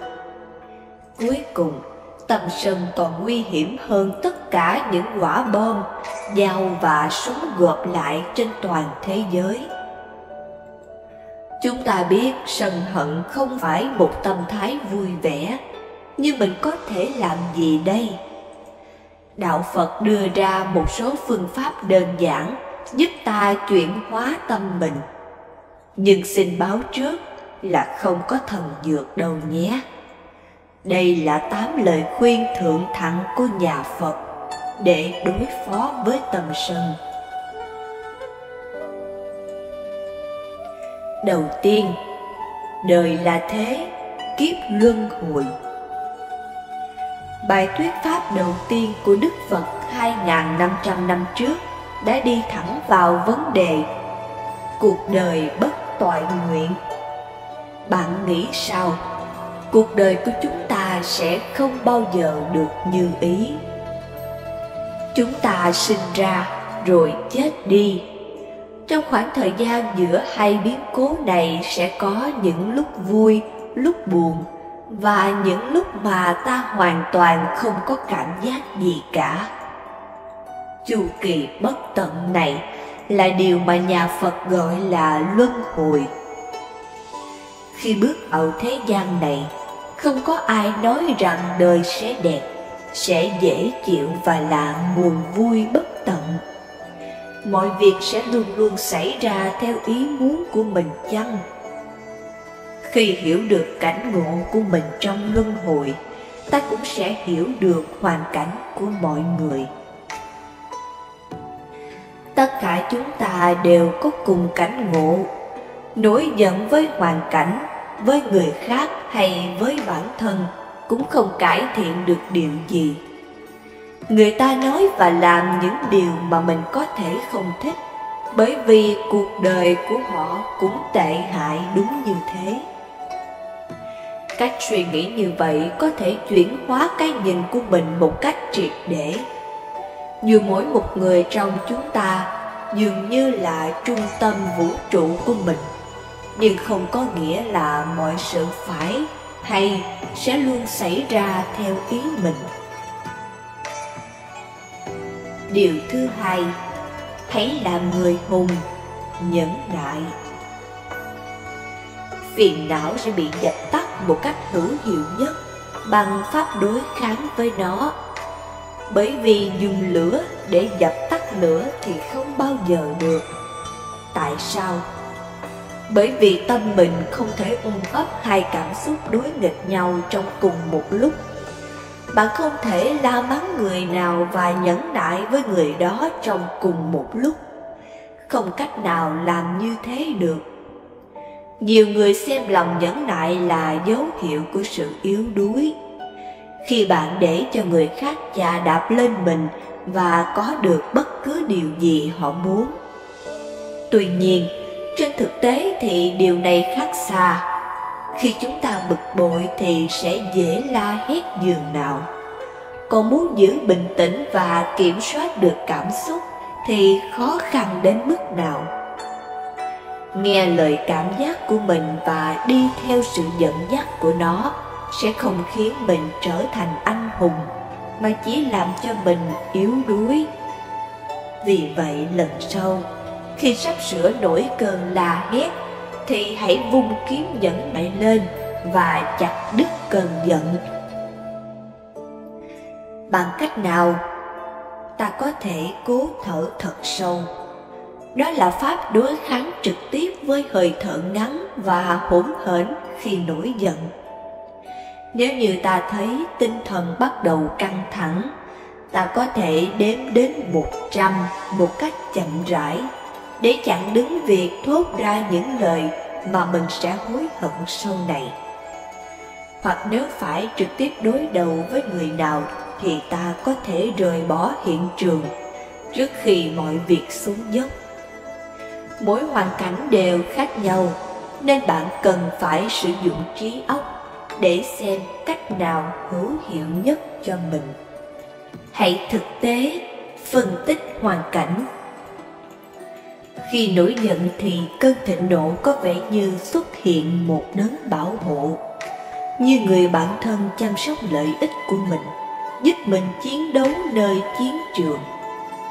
Ảo tưởng này sẽ cho phép mình nghĩ rằng giận dữ là điều hợp lý. Nhưng nếu suy xét kỹ thì sân hận không phải là bạn của mình, mà chính là kẻ thù. Sân hận khiến ta căng thẳng tinh thần, khổ não, ăn không ngon, ngủ không yên. Nếu cứ tiếp tục oán hận ai đó thì điều này sẽ khiến cho người khác có ấn tượng xấu về mình. Hãy đối diện với điều này. Ai lại muốn ở gần một người lúc nào cũng giận dữ? Khi bị buộc tội về điều gì và cảm thấy nút thắt tự vệ bắt đầu thắt chặt trong bao tử, thì nên dừng lại và suy nghĩ một cách hợp lý. Chỉ có hai sự chọn lựa. Một là lời buộc tội đó đúng. Hai là nó sai. Nếu như nó đúng thì tại sao mình lại nổi cáu? Nếu muốn làm người lớn trưởng thành thì mình nên nhận lỗi, rút kinh nghiệm từ lỗi lầm này và tiếp tục dấn bước trong cuộc sống. Nếu nó sai, tại sao mình lại nóng giận? Người ta đã phạm sai lầm, vậy chứ mình chưa bao giờ làm lỗi hay sao? Điều thứ tư, thấu suốt tâm mình. Thiền. Hành thiền và giữ chánh niệm có thể vô cùng lợi lạc để chống lại tâm sân. Nhiều người có thể xem thiền là việc mất thì giờ. Sao lại mất 20 phút ngồi trên gối, trong khi mình có thể sử dụng ngày giờ một cách hữu hiệu nhất, đúng không? Người khác thì nghĩ rằng thiền là một cách hay để trốn tránh đời sống thật, khi mình có thể dành thời gian để xa lánh công việc. Nhưng thiền có nhiều ý nghĩa hơn thế rất nhiều. Nó là sự chuẩn bị cho đời sống thật sự. Nếu như mình thiền quán về lòng bi mỗi sáng, nhưng khi vào sở lại la lối với nhân viên và than phiền về đồng nghiệp, vậy thì không có gì tốt đẹp. Thiền giúp tâm thức trở nên quen thuộc với tư tưởng tích cực như nhẫn nhục, từ bi, và đó là điều mà ta có thể thực hành ở bất cứ nơi đâu, vào bất cứ lúc nào. Nếu như dùng nửa tiếng trên đường đi học hay đi làm vào buổi sáng để nghe nhạc mà mình yêu thích, thì ít nhất ta có thể bỏ ra 10 phút trong khoảng thời gian đó để phát âm từ với mọi người. Đó là điều hữu hiệu để giảm thiểu tầm sân hận và giúp ta trở thành người mà ai cũng muốn gần gũi. Điều thứ 5, hạ mình xuống, học hỏi từ kẻ thù. Phật Pháp thường dạy ta thực hiện những điều trái ngược với những gì mình thường làm. Khi giận dữ với ai, mình có ý muốn trả thù. Kết quả của điều đó là gì? Ta vẫn khổ như trước. Nếu như không nói là khổ hơn cả trước khi trả thù nữa. Tuy có vẻ phản trực giác, nhưng nếu ta hành động ngược lại thì sẽ có được kết quả trái lại. Đó là con đường dẫn đến hạnh phúc. Ý tưởng này nghe có vẻ điên rồ, nhưng hãy thử nghĩ về cách xem đối tượng mà bạn giận dữ như thầy mình. Nếu như muốn trở thành người tốt hơn, nghĩa là người kiên nhẫn hơn, từ ái hơn, tử tế và vui vẻ hơn, thì ta cần phải thực tập. Ai cũng biết, nếu muốn làm một cầu thủ đá banh quốc tế hay một nhạc sĩ vĩ cầm có tầm vóc quốc tế thì phải tốn nhiều công sức và thời gian. Thế thì việc luyện tâm có khác gì với điều này? Nếu như những người xung quanh luôn đồng ý hay làm theo ý mình thì ta sẽ không bao giờ có bất cứ sự thử thách nào. Nhờ vậy, người mà ta sân hận sẽ trở nên vô cùng quý báu, vì họ cho ta cơ hội để thật sự thực hành hạnh nhẫn nhục. Điều này sẽ lập tức ngăn chặn làn sóng sân hận đang trào lên, vì nó sẽ thay đổi cái nhìn của mình từ những gì họ đã cư xử tệ bạc với mình thành những gì họ giúp cho mình. Thứ 6, nhớ đến cái chết vô thường. Rồi bạn sẽ chết, tôi cũng sẽ chết, chúng ta đều sẽ chết. Vậy thì khi người mà mình không chịu đựng nổi làm điều gì khiến cho ta bực mình, thì hãy ngừng lại và nghĩ rằng khi nằm trên giường hấp hối thì mình có quan tâm đến điều này không? Có lẽ câu trả lời sẽ là không. Từ khi ta biết người đó thật sự quỷ quyệt, muốn chiếm đoạt thế giới và hủy diệt nó. Lời khuyên nho nhỏ này vô cùng đơn giản, nhưng có thể làm giảm đi nhiều sự phiền toái nhỏ nhặt trên đời. Ai cũng biết rồi mình sẽ chết, nhưng nó không phải là điều mà chúng ta thực sự thấu đáo. Cái chết là một khái niệm trừu tượng, xa xôi, xảy ra cho người khác, cho những người già, bệnh hoạn, gặp những tai nạn kỳ quái. Tuy nhiên đó không phải là hiện thực. Mỗi ngày người trẻ vẫn chết trước người già, và người khỏe mạnh chết trước người bệnh hoạn. Khi chú trọng vào cái chết chắc chắn sẽ xảy ra trong tương lai, có thể là ngày mai, trong vòng 1 năm hay 50 năm, thì nhiều chuyện ngày thường khiến ta nổi điên lên sẽ trở thành không quan trọng.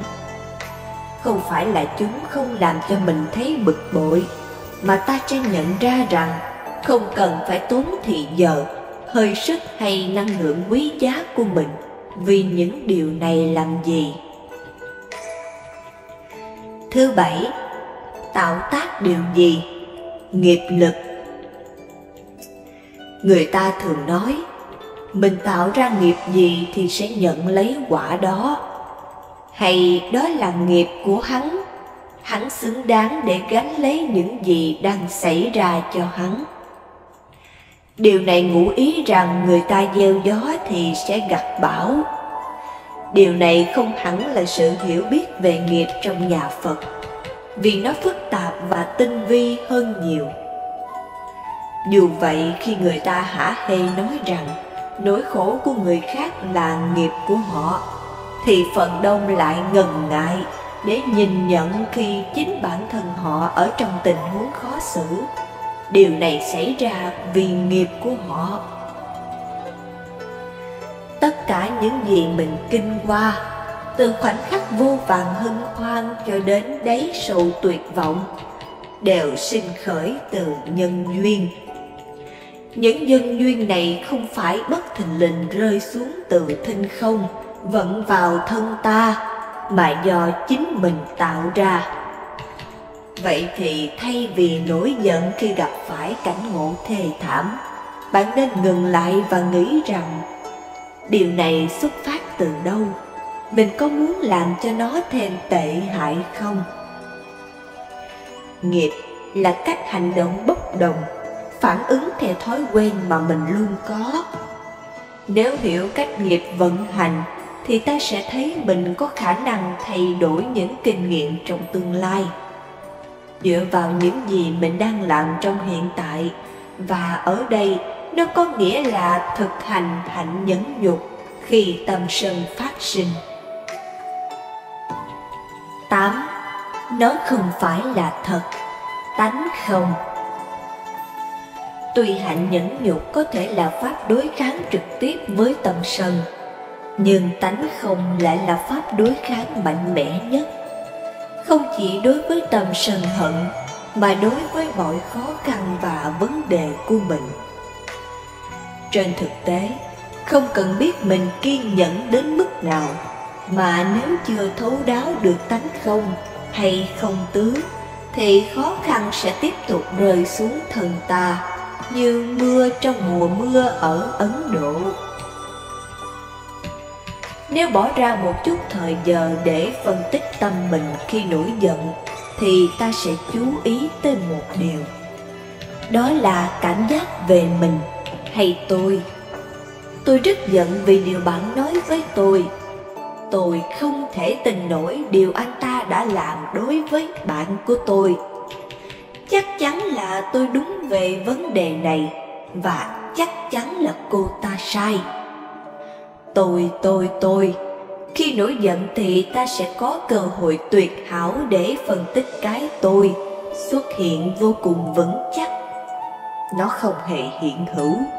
Chúng ta không nói rằng mình không hiện hữu hay không có gì hệ trọng, mà là khi cố tìm ra cái tôi này, có phải nó ở trong tâm mình, trong thân mình, hay là ở trong thân tâm, thì không có cách nào để mình nói nó đây rồi. Đối với nhiều người thì điều này khó mà hiểu được.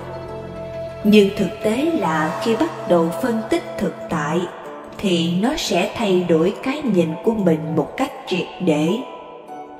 Ta sẽ thấy rằng ngay từ ban đầu không hề có bất kỳ điều gì mà mình có thể xác định sẽ nổi giận với nó. Không cần biết mình đã lặp đi lặp lại bao nhiêu lần câu tôi sẽ không nổi giận, nhưng nếu không cố gắng thì ta sẽ chẳng bao giờ có được sự bình an mà mình mong muốn. Những điểm nêu ra ở trên không chỉ là một danh sách hay ho, mà thật sự là những công cụ ta có thể sử dụng để thoát khỏi sự thất vọng, giận dữ và buồn rầu. Nếu như chịu thực hành thì bất cứ ai trong chúng ta đều có thể làm được điều này. Phật dạy, đừng vì tiền bạc mà làm hại nhau. Phật dạy chúng ta phải biết muốn ít, biết đủ để ngăn ngừa lòng tham lam của mình. Khi nào chúng ta cảm thấy đủ thì sẽ an ổn, nhẹ nhàng. Nên kinh dạy, ái dục là cội gốc của luân hồi sinh tử. Hầu như tất cả nỗi khổ niềm đau, tội ác trên thế gian này đều do ái dục và lòng tham muốn quá độ mà ra. Tiền bạc của cải là phương tiện trao đổi để sử dụng hữu ích trong mối quan hệ của đời sống, như ăn uống, ngủ nghỉ là nhu cầu cần thiết của con người.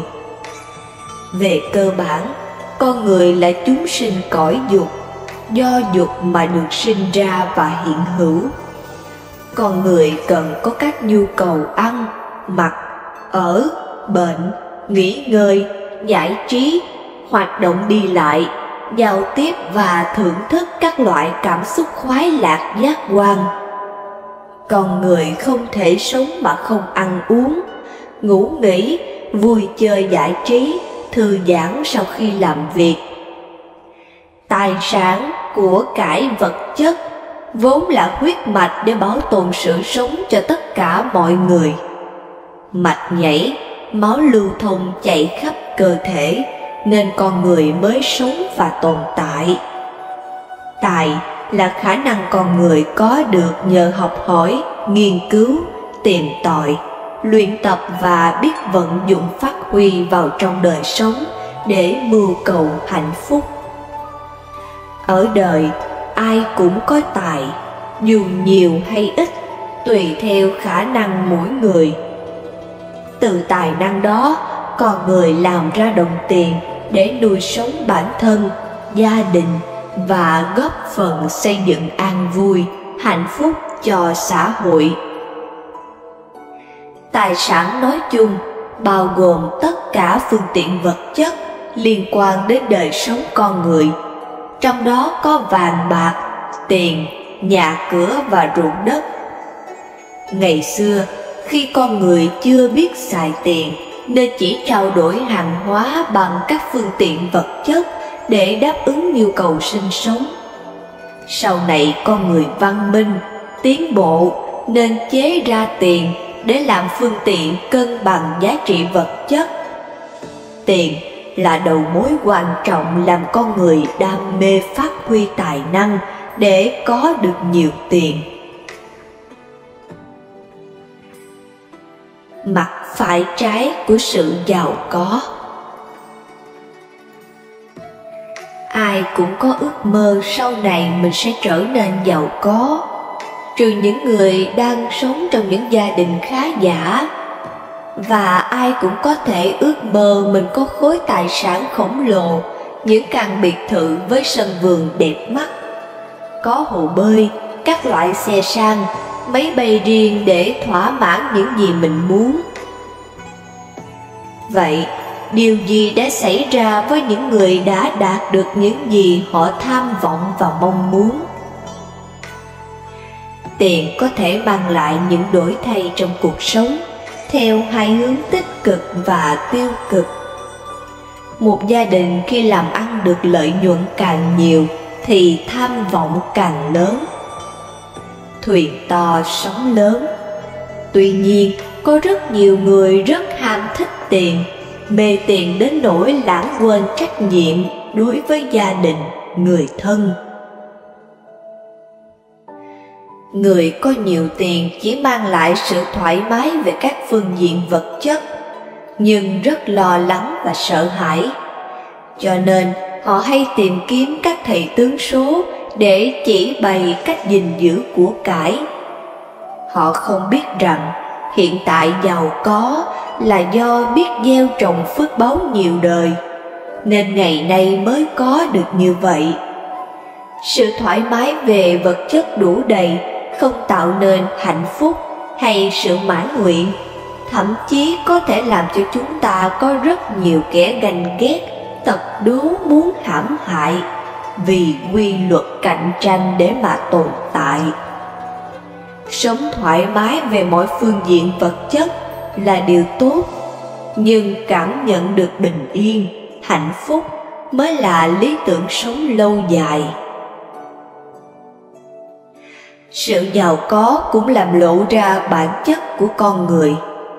Nếu chúng ta là một người hiểm độc, việc trở nên giàu có sẽ khiến người đó trở nên mưu ma trước quỷ hơn. Ngược lại, nếu chúng ta là người nhân từ, đức độ, thì việc giàu có đó sẽ đóng góp lợi ích thiết thực cho xã hội. Sự giàu có cũng làm ảnh hưởng đến mối quan hệ với gia đình, bạn bè và xã hội. Một số người sẽ trông đợi sự giúp đỡ của chúng ta để được hưởng lợi ích, và ta cũng nên suy nghĩ những người này có quý mến mình thật sự không, hay họ đến chỉ vì tiền. Phần lớn mọi người đều cho rằng sự giàu có mang lại nhiều lợi ích thiết thực hơn cho gia đình họ. Tuy nhiên, có nhiều tiền vẫn tốt hơn. Khi chúng ta bệnh tật, cần phải có một số tiền lớn để giải phẫu, nhờ vậy có thể thoát được chết chóc đau thương. Có tiền để giúp đỡ gia đình người thân, và rộng hơn nữa là để đóng góp lợi ích cho xã hội khi cần thiết.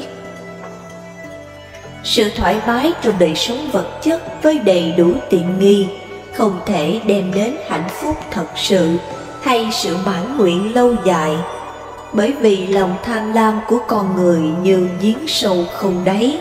Nó sẽ làm cho ta bất an lo lắng và sợ bị hao hụt, mất mát.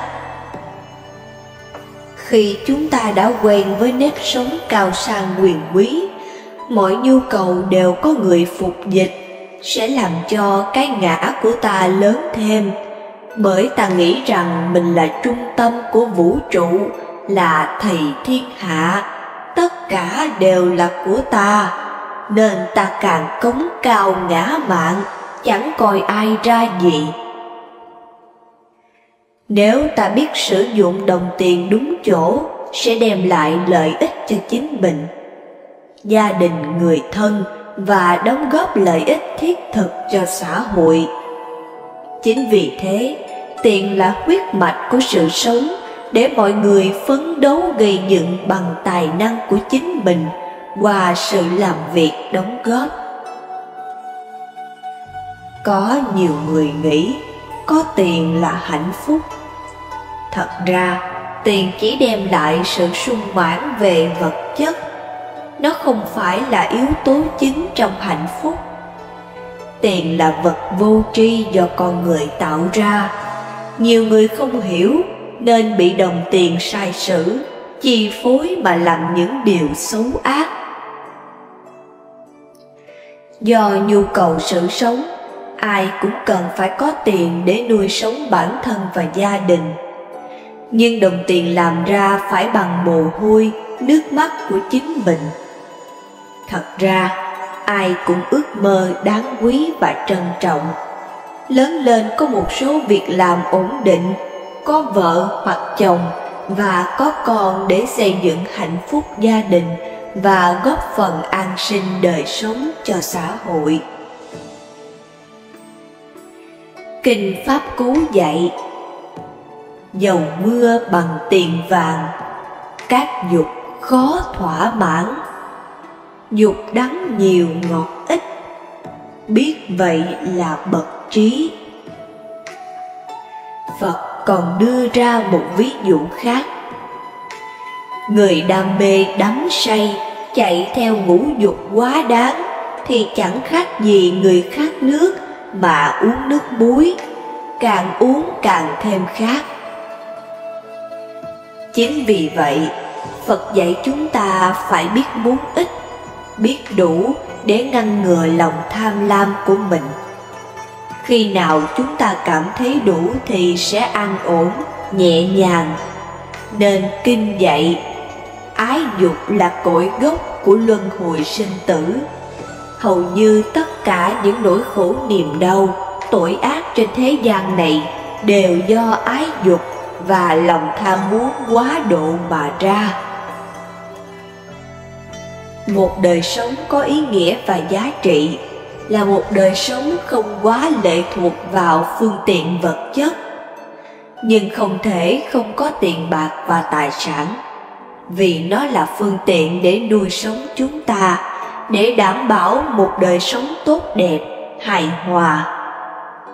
Phật dạy người cư sĩ có quyền làm ra tiền bạc, của cải một cách chính đáng, nghĩa là từ sự tinh cần, siêng năng bằng đôi bàn tay và khối óc của mình để tạo dựng cuộc sống ấm no, hạnh phúc cho bản thân, gia đình, người thân và đóng góp lợi ích thiết thực xã hội. Tuy nhiên, sự giàu có về vật chất chỉ đáp ứng nhu cầu đầy đủ sự sung túc cho con người.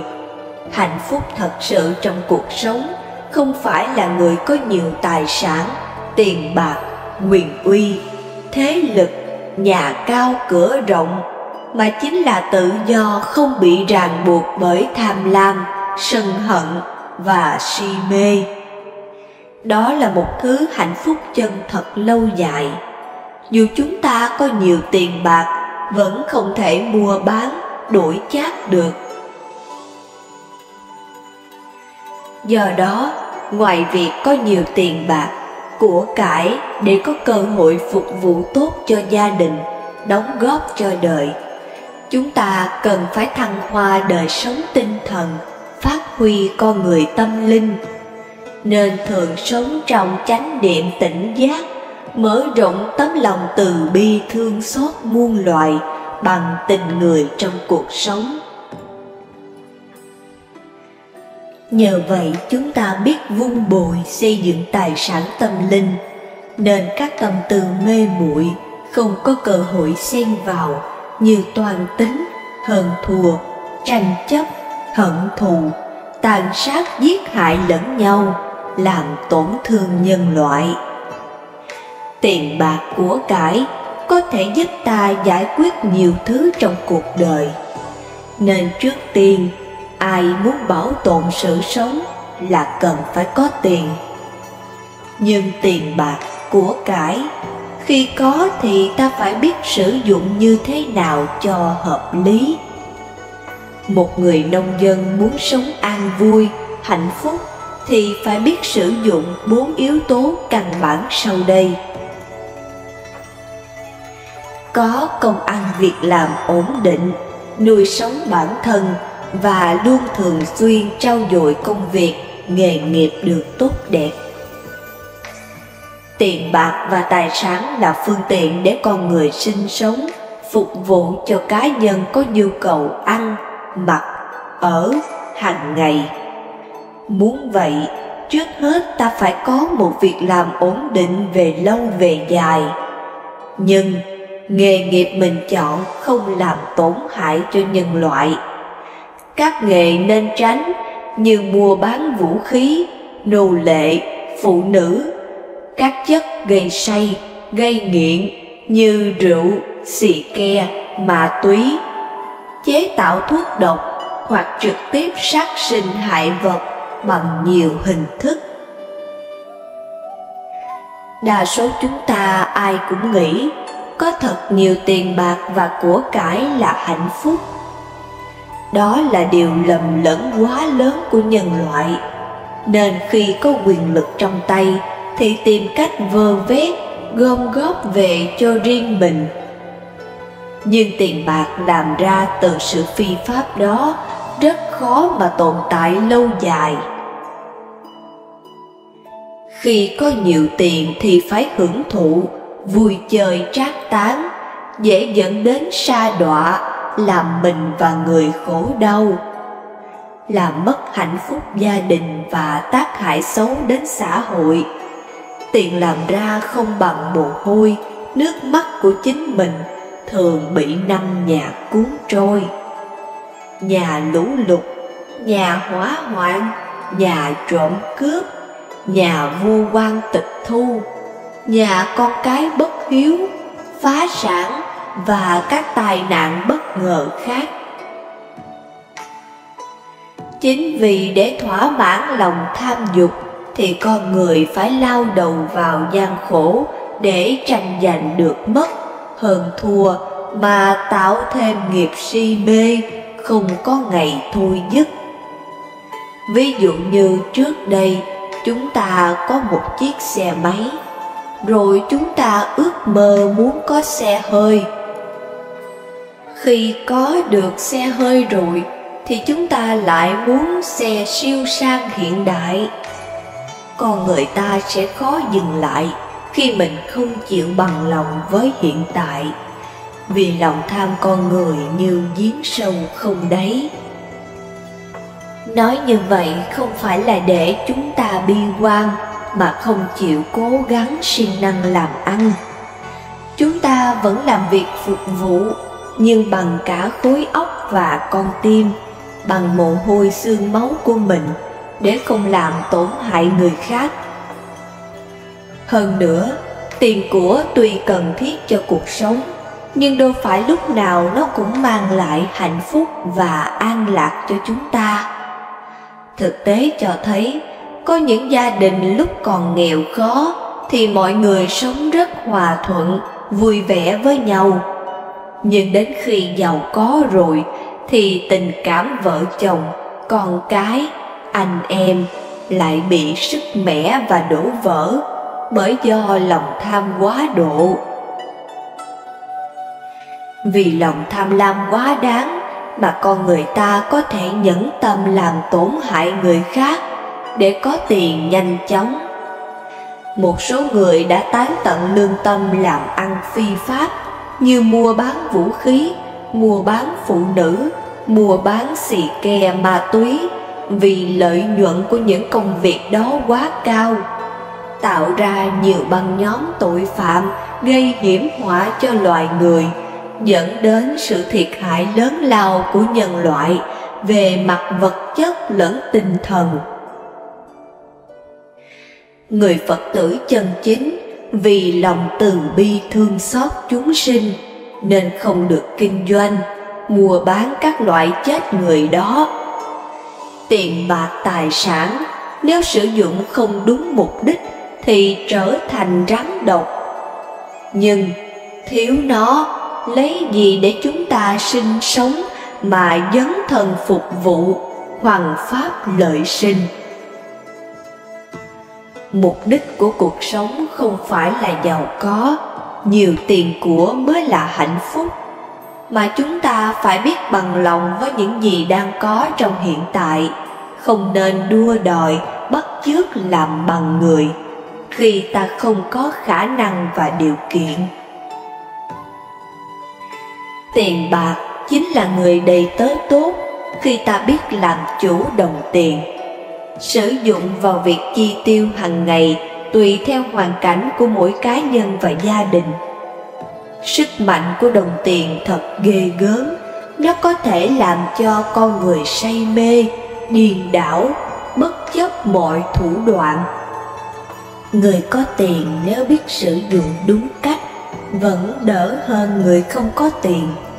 Như khi có bệnh hoặc giải quyết một số vấn đề cấp thiết, người có tiền có bệnh không, có già không, có chết không? Nếu có thì phải có khổ.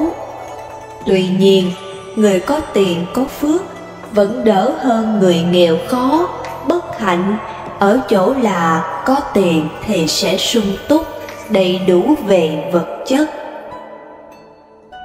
Người tham muốn quá đáng, dù tiền kho bạc đống, nhà ngang dãy dọc, đất ruộng cò bay thẳng cánh, cũng chưa bao giờ cảm thấy đủ, mà luôn mong muốn phải được nhiều hơn nữa.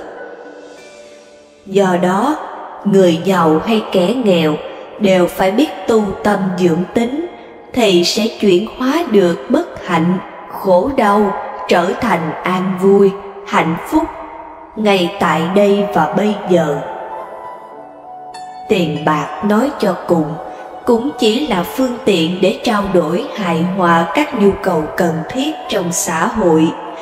Nếu ta không biết dùng tiền đúng chỗ, đúng nơi, hoang phí một cách vô bổ để phục vụ cho cá nhân và cộng đồng xã hội, thì tiền bạc đó trở thành vô nghĩa.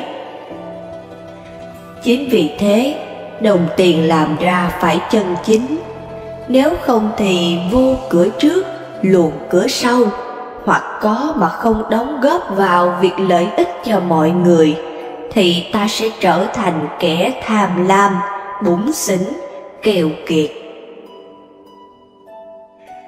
Chúng ta có thể sống an lạc, hạnh phúc khi biết đủ và sẵn sàng làm lợi ích cho nhiều người. Ông bà chúng ta cũng thường dạy, hãy nên gieo nhân tốt, giúp người cứu vật, để lại phước đức cho con cháu sau này.